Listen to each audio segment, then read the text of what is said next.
Hello बच्चों, welcome to Sunil academy. और आज की वीडियो में बेटा मैं आपके लिए लेकर आ गया हूँ class 10th chapter linear equation two variable से ऐसे क्वेश्चन जो एग्जाम में बहुत बार आपको पूछे आते हैं।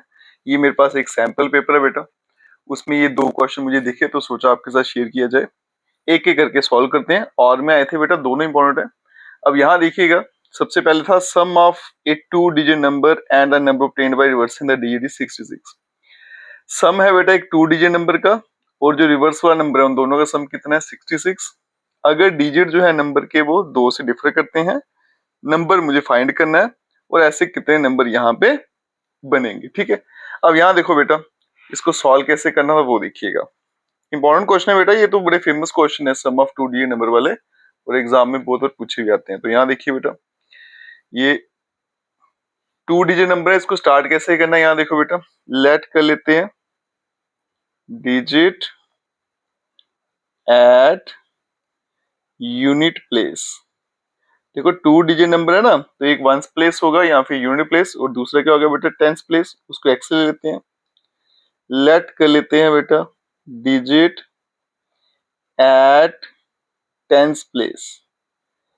टेंस प्लेस वाले को हम y ले लेते हैं। ठीक है, यूनिट प्लेस आ गया, टेंस आ गया, तो नंबर क्या बनेगा बेटा वो भी देखिएगा। Number formed is equals to, बेटा नंबर कैसे बनता है, यूनिट वाले को 1 से मल्टीप्लाई करना है, टेंस वाले को 10 से मल्टीप्लाई करना है, तो बनेगा 10y प्लस x इंटू 1 करूंगा तो x ही रहेगा।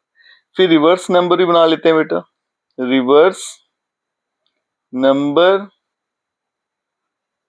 ठीक है, रिवर्स नंबर जो है वो क्या बन जाएगा मेरे पास 10x प्लस y। यहां तक क्लियर है बेटा, यहां तक कोई दिक्कत तो नहीं है ना। अब कंडीशन देखिए क्या लिखा था बेटा, सम लेना था मुझे टू डिजिट नंबर का and the number obtained by reversing the digit 66। मतलब ये नंबर और रिवर्स नंबर दोनों को ऐड कर दो तो आंसर कितना आता है 66 आता है। ठीक है, नंबर क्या था मेरे पास 10y plus x plus 10x plus y, तो आंसर कितना आ जाता है बेटा, यहाँ पे देखो 66 आ जाता है। ठीक है, अब यहाँ देखो बेटा ऐड करो 10y प्लस y बन गया 11y, ये बन गया 11x, और ये बन गया मेरे पास 66 बन गया। ठीक है, 11 में कॉमन ले लेता हूं तो बनेगा x plus y is equals to 66। 11 वहां जाके कैंसिल करेगा तो x प्लस वाई का आंसर कितना आ गया बेटा 6 आ गया। इसको रख लेंगे हम इक्वेशन नंबर 1। अब मुझे ये भी क्वेश्चन में दे रखा था बेटा कि दोनों जो डिजिट्स हैं दोनों का जो डिफरेंस है वो कितना आ रहा है बेटा 2 का आ रहा है। ठीक है, अब यहाँ देखो बेटा एक बात सोचने वाली है, दोनों डिजिट का डिफरेंस क्या है बेटा 2 आ रहा है। तो कई बार आपने देखा होगा एक ही केस लिखा होता है, सिर्फ x माइनस वाई, बच्चे क्या करते हैं ऐसा लिख लेते हैं x minus y is equals to 2। अब मुझे नहीं पता बेटा कि बड़ा डिजिट कौन सा है, x वाला है y वाला। ठीक है, तो मैं दोनों केस लेके चलूंगा, x minus y equal to 2 लूंगा, दूसरी बार y minus x is equal to 2 लूंगा, और फिर आंसर निकाल के देखेंगे कि इसका क्या आंसर आता है। ठीक है, तो ये केस 1 ले लेते हैं। केस 1 जब आपका x जो है वो बड़ा है y से। ठीक है, अब यहाँ देखो तो x माइनस वाई का आंसर क्या है 2 बेटा, ये बन गई इक्वेशन नंबर 2। अब इन दोनों इक्वेशन को मैं यहाँ पे सॉल्व करता हूँ। अगर मैं दोनों इक्वेशन को बेटा सॉल्व करूं तो एक थी बेटा x plus y is equal to 6, एक है x minus y is equal to 2। अगर मैं इनकी एडिंग कर लूं, एडिंग करने से क्या होगा ये कैंसिल हो जाएगा, ये बनेगा 2x इज इक्वल टू 8, तो x का आंसर क्या बन जाएगा मेरे पास 4 बन जाएगा। अब ये जो x की वैल्यू है put x is equal to 4, आपकी मर्जी है फर्स्ट या सेकंड किसी एक इक्वेशन में इसको डाल सकते हो। तो मेरे पास फर्स्ट इक्वेशन थी बेटा x plus y is equal to 6, x की वैल्यू 4 डाल देंगे तो 4 plus y is equal to 6 आ गया, तो y का आंसर क्या आ गया 6 में से 4 गया तो 2 आ गया। ये केस तो ही बन गया। अब चलते हैं बेटा केस सेकंड पे। केस सेकंड क्या था, अगर मैं y की वैल्यू बड़ी मान लेता हूँ x से, तो अब क्या बनेगा बेटा y माइनस एक्स का आंसर क्या आएगा 2। पहले x माइनस वाई आता था, इसको ले लेंगे इक्वेशन नंबर 3। अब इन दोनों इक्वेशन को मैं सॉल्व करता हूँ, इक्वेशन नंबर 1 एंड 3। ठीक है, सॉल्विंग यहाँ लिख लेते हैं, सॉल्विंग 1 एंड 3। तो दोनों इक्वेशन लिखते हैं बेटा, पहली थी x plus y is equals to 6, अब आएगी minus x plus y is equals to 2 आ गया। फिर से इनकी अगर मैं एडिंग करूं यहाँ देखिएगा बेटा, अगर मैं फिर से इनको ऐड करूं तो ये कटेगा तो क्या बनेगा, 2y बन जाएगा मेरे पास 8। तो y का आंसर क्या बन गया बेटा, 4। ठीक है, और y की वैल्यू 4 कहीं भी डाल देते हैं, किसी भी क्वेश्चन में डाल देंगे, यहाँ पे डाल देते हैं बेटा फर्स्ट वाले में, तो x का आंसर क्या बन गया, 2 बन गया। यहाँ तक क्लियर है। अब आगे देखो बच्चों, मेरे पास दो केस थे ना, तो पहले केस में यहाँ पे लिख देता हूँ, ये आ गया मेरे पास केस फर्स्ट। इसमें क्या आया था मेरे पास, x की वैल्यू जो निकल कर आई थी वो 4 आई थी, y की वैल्यू 2 आई थी, तो नंबर क्या बन जाएगा, नंबर फॉर्म्ड। तो नंबर क्या बन जाएगा, यहाँ देखो बेटा x की वैल्यू 4 है, y की 2 डालूंगा क्या बनेगा 20 प्लस 4 तो बन गया 24। अगर बात करें केस 2 की, वहां पे हमने बेटा y की वैल्यू 4 निकाली थी और x की वैल्यू 2 निकाली थी। y की 4 डालूंगा तो 40 प्लस 2 तो बन गया 42।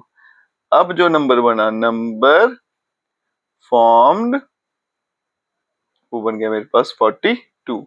तो क्वेश्चन में ये भी पूछा गया था बेटा कि ऐसे कितने नंबर बनेंगे, तो 2 नंबर बनेंगे। क्वेश्चन नंबर 24, सॉरी नंबर 24, और दूसरा नंबर क्या बनेगा 42। तो इस तरह से इस क्वेश्चन को सॉल्व करना था। अब इसका आर वाला पार्ट जो इसको सॉल्व कर, तो बच्चों इसके और पार्ट में ये क्वेश्चन दिया था मुझे, ये भी देखिएगा आपके एनसीईआरटी में नहीं है लेकिन बेटा इंपॉर्टेंट है, इसको सॉल्व कैसे करना है ये देखिएगा। अभी तक हमने जो linear equation in 2 variable solve करते थे बेटा, उसमें क्या होता था, एक्स वाई जो थे वो ऊपर होते थे, डिनोमिनेटर में नहीं होते, न्यूमरेटर में होते थे। तो सबसे पहले इनको ऊपर पहुंचाना, उसके लिए क्या करना पड़ेगा बेटा, पुट करना पड़ेगा 1/√x, इसको हम u मान लेते हैं, और 1/√y को v मान लेते हैं। ठीक है, ऐसा करने से क्या होगा बेटा, इक्वेशन क्या बन जाएगी, 2u प्लस 3v, और यहाँ पे आ गया 2। ये ले लेते हैं इक्वेशन नंबर 1।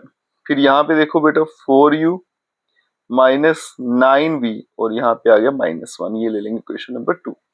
अब दोनों इक्वेशन को सॉल्व करेंगे, आपको जो अच्छा लगे, सब्स्टिट्यूशन मेथड या फिर एलिमिनेशन। अभी तो आपकी बुक में दो ही मेथड आते हैं, दोनों में से जो मेथड अच्छा लगता है उसी सॉल्व करेंगे। ठीक है, तो अगर मुझे एलिमिनेशन से करना है तो इस इक्वेशन को 2 से मल्टीप्लाई करना पड़ेगा, अगर सब्स्टिट्यूशन से करना है तो किसी एक इक्वेशन से मुझे वैल्यू निकालनी है। ठीक है, तो मैं क्या करता हूँ, यहाँ पे एलिमिनेशन फॉलो कर लेते हैं। तो हम क्या करते हैं बेटा, इस फर्स्ट इक्वेशन को मल्टीप्लाई कर देते हैं 2 के साथ। तो यहाँ पे लिखेंगे मल्टीप्लाई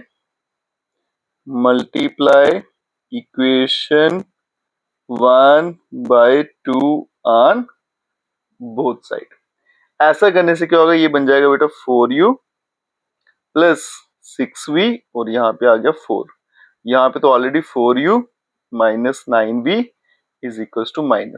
ठीक है, अब यहाँ पे देखो इन दोनों को सब्ट्रैक्ट करूंगा अगर, तो साइन चेंज हो जाएंगे बेटा, ये कट जाएगा, 9 और 6 15 हो गया। ठीक है, और 4 और 1 मिलकर 5 हो गया। ठीक है, तो v जो है वो बन जाएगा 5/15। तो v का आंसर आ गया बेटा 1/3। ठीक है, v का आंसर क्लियर है कैसे है। अब आगे देखिएगा, नेक्स्ट इसका सॉल्व करेंगे, u की वैल्यू निकालेंगे। हम क्या करते हैं बेटा, पुट कर लेते हैं इस v की वैल्यू 1/3 इन इक्वेशन, कौन सी इक्वेशन में डालेंगे, अब देखो जिस इक्वेशन को मल्टीप्लाई किया उसमें तो कभी नहीं डालना।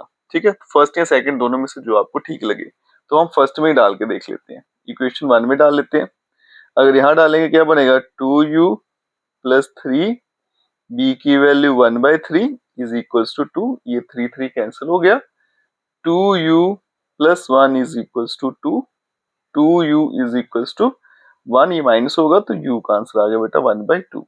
ठीक है, अब मेरे पास u भी निकल कर आ गया, v भी निकल कर आ गया। अब दिक्कत क्या है बेटा, अगर क्वेश्चन को ध्यान से देखो तो जो मेरे पास जो क्वेश्चन है ना, वो x और y में था, तो इसलिए मुझे क्या करना पड़ेगा, आंसर भी x और y में लाना पड़ेगा। अब उसके लिए क्या करना है, यहाँ पे वैल्यू लिख देंगे बेटा, u को हमने यहाँ पे देखो पुट किया था 1/√x, है ना, तो u किसके बराबर था 1/√x, और v किसके बराबर था 1/√y। ठीक है, तो u की वैल्यू आ गई 1/2 is equals to 1/√x, v की value 1/3 is equals to 1/√y आ गया। अब यहाँ देखो बेटा, अगर इन दोनों को मैं उल्टा कर दूं तो √x का आंसर 2 निकल गया और √y का आंसर 3 निकल गया। लेकिन ये अभी भी रूट में है, तो फिर क्या करेंगे बेटा, स्क्वेयरिंग कर लेंगे बोथ साइड। तो यहाँ बनेगा x इज इक्वल टू 2 का स्क्वायर 4 और y इज इक्वल टू 9। ठीक है, और यही था इसका फाइनल आंसर। तो आज की वीडियो में बेटा हमने दो क्वेश्चन सीखे लीनियर इक्वेशन टू वेरिएबल से, जो एग्जाम के लिए बड़े इंपॉर्टेंट है बेटा। इनको अच्छे से प्रिपेयर कर लेना। अगर आप वीडियो देखते हो लाइक जरूर करिएगा, चैनल को लाइक सब्सक्राइब शेयर कमेंट जरूर करें। Best of luck.